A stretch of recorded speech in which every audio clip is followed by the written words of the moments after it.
Romans 14, unplugged, quote unquote. Feasts and fasts and food. Oh my. As you can see from my title, I believe that the passage itself has a lot to offer, and it's unfortunate that we always like to just kind of take one particular verse and pull it out of the context of the surrounding passages and try to figure out what that particular verse means.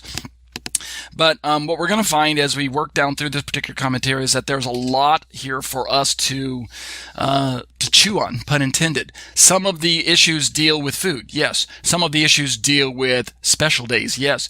And there's even a part that many Christians miss, many modern Christians. Earlier theologians were keen on what we're going to be talking about, which is the fast days, or the special days, or some type of special day that's related to eating different kinds of food. Maybe it was a vegetarian diet, not necessarily abstaining altogether. But something else that is worth our time looking at, which we're unfortunately not going to get to tonight because I'm going to jump straight down to verses 4 and 5 like I did in the video. But who exactly what's the identity of the weak in the passage? And by implication, who are the unnamed strong? I say unnamed because we don't actually see the word strong show up until we get to chapter 15, which is a continuation of chapter 14. And that's beyond the scope of this particular study right now. But just keep that in mind. Who are the strong? Who are the weak? And that will also drive our the context of the passage and give us kind of some understanding of how to interpret it and practically apply it. All right, let's start working our way down through this particular commentary. This is only part 1 tonight. I don't imagine we're going to get through this. In fact, this is going to turn into be multiple parts for a few weeks as we work our way down through this particular commentary. So part 1, part 2, part 3, part 4. I don't know how many parts it'll turn into, but we'll just work our way through it. Okay. Again, updated January 18th of 2020, so it's fairly up to date. I'll just start reading this part, and then I'll jump down to the part that we're going to need to study. This is the introduction, scope, and style of this particular study. Let me just tell you how this study is going to go. I'd like to wade into the phrase surrounding interpreting select passages from Romans chapter 14 as a whole, with specific attention paid to the following sections and topics. So listen up. These are the kind of the broad outline that we're going to be following as I work my way down through this particular unplugged style commentary. First bullet point, which covers this particular passage. Romans 14 verse 1, who are the weak in faith? Who exactly is Paul talking about? That's going to be we're not going to look at that tonight, even though that's the first verse. We're going to skip over that for now. But in time we'll look at it. And then we're going to look at verses 2 through 4 of chapter 14. What is the contrast between, quote, anything, unquote, and, quote, vegetables, unquote? So Paul talks about one man says he can eat, prefers to eat anything, another says he can only eat vegetables. What exactly is he implying there, right? What is the anything? Is he talking about that we can eat anything that we think is food? This would include pork, shellfish, and lobster and crab and all that stuff? Or really is Paul referring to something else when he says anything? Does he talk about biblically permissible food versus vegetables? It's no secret that in Leviticus chapter 11 and Deuteronomy chapter 14 that God explains to Israel what is permissible to eat and what is not permissible to eat, what's prohibited from eating. And is that a factor in this particular chapter? We'll look at that when the time comes. The second segment will deal with the one we're going to look at tonight, which is chapter 14, verses 5 through 9. Are Christians free to worship God any day of the week? That's kind of the smaller study within a study that I've already put together. In fact, I created like I said, the short question, short answer video, which is a response to an ebible.com question under the same name. Are Christians free to worship God any day of the week? I just developed a longer answer for this particular study than I did for the eBible question. All right, and then in time, we're turned to look at chapter 14 verses 10 through 13, which where Paul talks about the brother. He uses the word brother 2 or 3 times in that segment. Who is the brother? Is the brother a Messianic Jew? Is the brother a non-Messianic Jew? Or is the brother just another Gentile Christian? Who is the brother in this particular passage? And how does it impact the way we interpret and apply the passage? And then we'll look at verses 14 through 18. What exactly does, quote, nothing is unclean in itself, in quote, imply? Is he trying to say again that Leviticus 8, Leviticus 11, and Deuteronomy chapter 14, where the dietary rules are outlined? Is Paul trying to say that all of that has been set aside in Messiah? Nothing's unclean in and of itself, and that we can just eat anything again? That's kind of a kosher, kashrut type discussion there. It's somewhat related to verses 2 through 4. And I've got a lot of material that I've already put together so that's available in this commentary already if you want to read ahead. Eventually, we'll get to verse 19. How can we make for, quote, peace and for mutual upbuilding, end quote?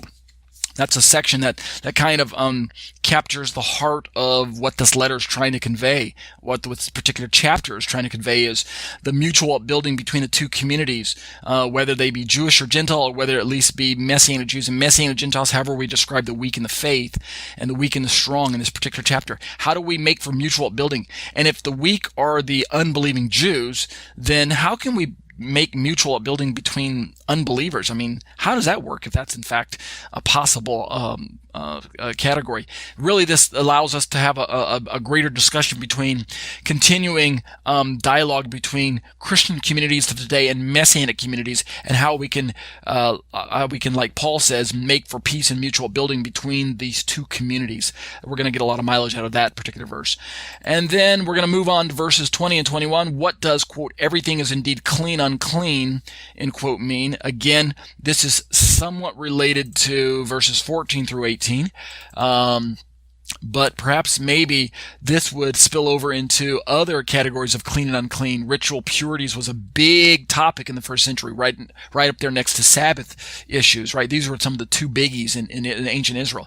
And they're still big today. It's just that without the presence of a holy edifice, the temple and sacrifices, then ritual purity has kind of dropped off the map, so to say. But we'll talk about that when the time comes. And then lastly, the last two verses in the chapter, 22 and 23, how do we, quote, keep the faith we have between ourselves and God, end quote? What's Paul talking about? Is he saying that we shouldn't even share our faith with unbelievers? I mean, remember, we're going to be talking about the context of who the recipients of the letter are. Are they Jews and Gentiles? Are they Christians and non-Christians? Are they, who are the recipients? And how would we then keep the faith we have between ourselves and God? Does he mean, if you think something is kosher, then don't tell anybody else? I mean, how does that all fit in? So this is where we're going to be going in the scope and style of this particular study. All right. And I'll just give you a sneak preview. If you look down through the study, if you move past the introduction, each of those verses has its own little section, and I've captured the ESV English on the left side and the SBLGNT Greek on the right side, and we'll look at those as we need. And then there's a little section for notes, and the notes part, again, for some of this study, I will fill in the notes as we go, a week after, before the study. I'll fill them in during the week, and that way on the weekend, once we hit the study, the notes will grow. So the study is ongoing. It's progressive in that sense. But for other of these parts, the notes may just remain blank because this is an unplugged type of study, meaning the notes will simply be verbal notes. They'll be audio notes that are supplied by the recordings that I'm making here on YouTube and iTunes and things like that. And so for that part, maybe I'll just post very, very brief type bullet point notes. But if you can take a look, you can see as I scroll down, each section has its own kind of verses that are waiting.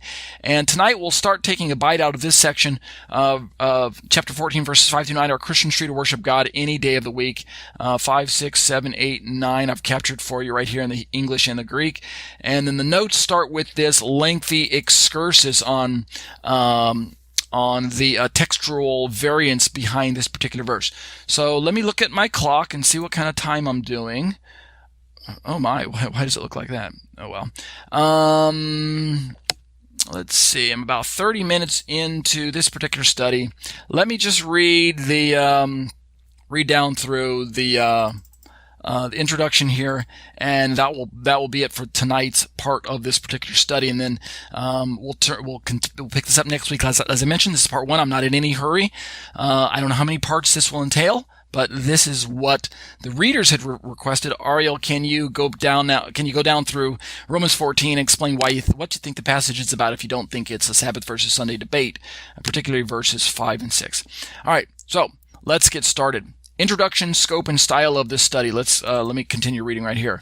As a Messianic Jewish man who lives a Torah-submissive life to the best of my ability and under the power of the Ruach HaKodesh, the Holy Spirit, I'm particularly interested in the various ways in which to answer the questions posed by the chapter as a whole, notably the ones about the quote-unquote special days, the quote-unquote preferences for certain types of foods, and the overall judgmentalism that was apparently present in the communities that Paul was addressing. These particular topics interest me. They capture my interest. Also, who exactly were the weak, the quote-unquote weak, and by implication, who were the strong, right? By the way, the strong are unnamed in chapter 14 until Paul gets to chapter 15. And of course, of primary importance in relation to a potential Sabbath versus Sunday debate is the question surrounding Paul's meanings behind, quote, the day, and quote, reference in verses 5 and 6, right? What is this day that's special to some but not special to others? Is this truly a Sabbath versus Sunday passage?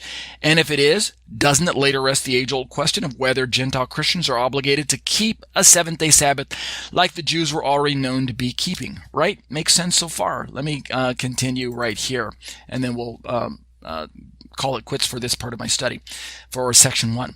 The study will not be exhaustive, as I mentioned earlier. However, in the absence of a verse-by-verse commentary for the students to follow along with, even though I do hit every verse here, there's no verse-by-verse written commentary like, say, a traditional commentary you might find in a Bible bookstore or something like that. So in the absence of that type of study, I will instead provide an informal, unplugged style of running audio commentary on each passage as we encounter it along the way, stopping long enough to address each one of the bullet point topics mentioned earlier. The interested reader is advised to make use of the accompanying Tate Say Torah Ministries produced YouTube videos and iTunes podcasts that this written study will eventually generate. Okay? Lastly, since at least one of the verses in this chapter is represented by a significant variant in the family of available Greek manuscripts, we will insert a short excursus on that verse long enough to give it special attention in this particular discussion. And what I'm talking about when I say an excursus and the variant is when we finally get down to verses 5 through 9. In verse 6, as you can kind of see here in the red part right there, as I mentioned in my liturgy, there's a significant variant there between the two kind of families of manuscripts that most Greek manuscripts fall into, between those two, the Byzantine and the Alexandrian. And the Byzantine is the one that was in use first, even though it's not the older of the two. The older is the Alexandrian texts, but the Byzantine was the one that was. There are more copies available. So it's referred to as the majority text, or some people refer to it as the Textus Receptus, or the received text. It's the text behind the popular KJV version of the Bible. And so we'll look at that. We'll probably start on looking at that next week when we jump into this particular excursus, which will lead us into my own commentary on this particular verse.